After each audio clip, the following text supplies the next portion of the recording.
Good afternoon, everyone. It's a privilege to welcome you all to this very special conversation with our Honorable Chief Minister, Shri Devendraji Fadnavis. Today, we are here to explore a very bold statement, a $1.5 trillion economy for MMR. This is more than just a number. It's about building infrastructure that connects communities, powers growth, powers industries, and ensuring welfare of all the citizens at large. Our discussion will span across infrastructure, industry, digitalization, welfare, education, health. We look forward to hearing the Chief Minister's insight, and not just on policy, but on the big picture and the legacy he seeks to build for Maharashtra and MMR. सबसे पहले मैं नवभारत को धन्यवाद देना चाहता हूं कि नवभारत ने MMR $1.5 ट्रिलियन इकोनॉमी इस विषय पर ये संगोष्ठी आयोजित की और एक प्रकार से ये जो एक विज़न है, इस विज़न को लोगों तक पहुंचाने का एक ज़रिया इस संगोष्ठी के माध्यम से आपने हमें उपलब्ध कराया है। मैं ऐसा मानता हूं कि MMR 1.5 ट्रिलियन ये कोई मेरी विज़न नहीं है, ये महाराष्ट्र के और MMR रीजन के जनता की विज़न है। क्योंकि कोई व्यक्ति अपने बलबूते पर इतना बड़ा स्वप्न नहीं देख सकता, ये सामूहिक स्वप्न होता है। हमने केवल उसमें संभावनाएं देखी है। जिस समय MMR रीजन को हम विकसित कर रहे हैं, ऐसे समय हम लोगों ने तो ये स्वप्न देखा कि 2030 तक हम महाराष्ट्र को $1 ट्रिलियन इकोनॉमी के रूप में स्थापित करें। आज भी महाराष्ट्र का अगर हम विचार करेंगे तो दुनिया की अर्थव्यवस्थाओं में, दुनिया के जितने देश हैं उसमें 28वें नंबर पर महाराष्ट्र है। तो महाराष्ट्र एक बहुत मजबूत इस प्रकार की अर्थव्यवस्था है और हम जैसे ही $1 ट्रिलियन पर आएंगे तो शायद दुनिया की पहली 15 इकोनॉमीज़ में, 10 इकोनॉमीज़ में हम लोग महाराष्ट्र को लेकर आएंगे। लेकिन ये सपना देखते समय जब हम लोगों ने नीति आयोग के साथ चर्चा की और नीति आयोग ने ये कहा कि हम लोग ग्रोथ हब इस रूप में MMR रीजन को डेवलप करें, और ग्रोथ हब के रूप में जब उसको विकसित करने का प्लान तैयार हुआ तो 8 क्षेत्र हमने ऐसे चुने कि जहाँ पर हाईएस्ट ग्रोथ हो सकती है, जो MMR रीजन के लिए ग्रोथ के क्षेत्र के रूप में देखे जाएंगे। और इन 8 क्षेत्रों में हम जो निवेश करेंगे, जो प्राइवेट सेक्टर से निवेश आएगा, उससे जो संभावनाएं बनेगी, जब इसका एक एकत्रित विचार हमने किया तो हमारे ध्यान में आया कि हम विकसित भारत 2047 की बात करते हैं, उसी के तर्ज पर अगर हम MMR को विकसित करें तो अकेले MMR में एक क्षमता है कि वो 1.5 ट्रिलियन की इकोनॉमी बन सकता है। और उसके चलते फिर हम लोगों ने ये सारा प्लान तैयार किया। इसमें कुछ ग्रोथ सेक्टर्स है, कुछ पॉलिसी शिफ्ट है, इसमें कुछ नवाचार है। ये सारी चीज़ों को एकत्रित करते हुए हमने MMR रीजन का ये सपना देखा है।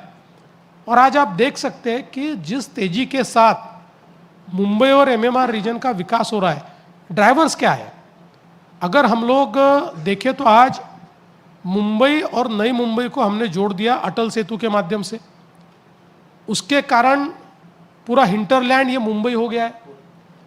आज अगर हम लोग वहाँ पर देखें तो न्यू मुंबई, नई मुंबई का जो एयरपोर्ट है, वो एयरपोर्ट और अटल सेतु, इन दोनों ने मिलकर एक बहुत बड़ा नया अर्बन एग्लोमरेशन ओपन कर दिया है। अकेला जो हमारा MMRDA है, ये MMRDA या हमारा कुछ भाग MSRDC को दिया है, इसका अगर हम विचार करें और जो नया टाउन वहाँ पर MMRDA को डेवलप करना है उसका ही अगर हम विचार करें तो 150 स्क्वायर किलोमीटर का टाउन अकेली MMRDA तैयार कर रही है और कुल एग्लोमरेशन जो तैयार हो रहा है ये 6000 स्क्वायर किलोमीटर का एग्लोमरेशन तैयार हो रहा है। तो अगर हम लोग विचार करें तो आने वाले 20 सालों में यहाँ पर करीब 1 करोड़ नए लोग बसेंगे। 1 करोड़ मतलब आज की मुंबई से बड़ी मुंबई यहाँ पर तैयार हो रही है। और अगर हम देखें तो इसकी विशेषता क्या है, अगर हम तीसरी मुंबई की बात करें, जो नई मुंबई, पनवेल, ये सारा जो हमारा इलाका है, इसकी अगर हम बात करें, रायगढ़ डिस्ट्रिक्ट है उसकी बात करें, तो यहाँ पर इतने बड़े पैमाने पर संभावनाएं हैं। मैं आपको एक उदाहरण के तौर पर कहता हूँ कि हम लोगों ने अभी एजू सिटी का निर्माण करने का निर्णय किया। मुंबई एयरपोर्ट से 15 मिनट की दूरी पर ये एजू सिटी बन रही है। इस एजू सिटी में हमने ये तय किया कि हम केवल फॉरेन यूनिवर्सिटीज़ को जगह देंगे, वो भी टॉप रैंकिंग फॉरेन यूनिवर्सिटीज़ को जगह देंगे, क्योंकि हमारी नई शिक्षा नीति में केंद्र सरकार ने फॉरेन यूनिवर्सिटीज़ को भारत में परमिशन दी है। आज हमारे बच्चे अगर फॉरेन जाते हैं तो हमारे हज़ारों करोड़ रुपया हम विदेशों में खर्चा कर रहे हैं। और मुझे बताते हुए खुशी होती है कि अभी तक हम लोगों ने तय किया था कि इसमें 12 यूनिवर्सिटीज़ को हम लाएंगे। 7 यूनिवर्सिटीज़ के साथ केवल एमओयू नहीं, तो उनको परमिशन भी मिल गई है, और उसमें से 4 तो अगले साल ऑफ कैंपस काम चालू कर रहे हैं और कैंपस का काम शुरू कर रहे हैं। और ऐसी 12 यूनिवर्सिटीज़ जो दुनिया की टॉप रैंकिंग यूनिवर्सिटीज़ है। अब मैं ये क्यों बता रहा हूँ, तो देखिए इससे अर्थव्यवस्था पर क्या परिणाम हो रहा है। ये 12 यूनिवर्सिटीज़ मिलाकर वहाँ पर 1 लाख स्टूडेंट्स होंगे। 1 लाख स्टूडेंट्स। अब 1 लाख स्टूडेंट से अर्थव्यवस्था बदल जाएगी। और ये सारा पैसा, आज आप अगर हिसाब लगाइए तो एक बच्चा कम से कम 50 लाख रुपया वहाँ खर्चा करता है, और 1 लाख स्टूडेंट अगर 50 लाख रुपया खर्चा करेंगे तो वो अर्थव्यवस्था का आप इफेक्ट देखिए। अकेली इस अर्थव्यवस्था में वहाँ से अगर जीएसटी का विचार करें तब भी 4 से 5 हज़ार करोड़ रुपया तो जीएसटी में आएगा, वहीं आ जाएगा। तो इसलिए जिस स्केल पर अभी हम लोग विचार कर रहे हैं, अभी देश की 65% हमारी जो डेटा सेंटर की कैपेसिटी है वो वहाँ पर तैयार हुई है। वहाँ मेडी सिटी तैयार करेंगे, स्पोर्ट्स सिटी तैयार करेंगे, इनोवेशन सिटी तैयार करेंगे। इनोवेशन सिटी ये आज जो 4th इंडस्ट्रियल रिवॉल्यूशन है, और आज हम देख रहे हैं कि क्वांटम कंप्यूटिंग और आर्टिफिशियल इंटेलिजेंस ये एक प्रकार से दुनिया को बदल रहा है। इस बदलती दुनिया का स्वरूप ये वहाँ की इनोवेशन सिटी में आपको देखने को मिलेगा।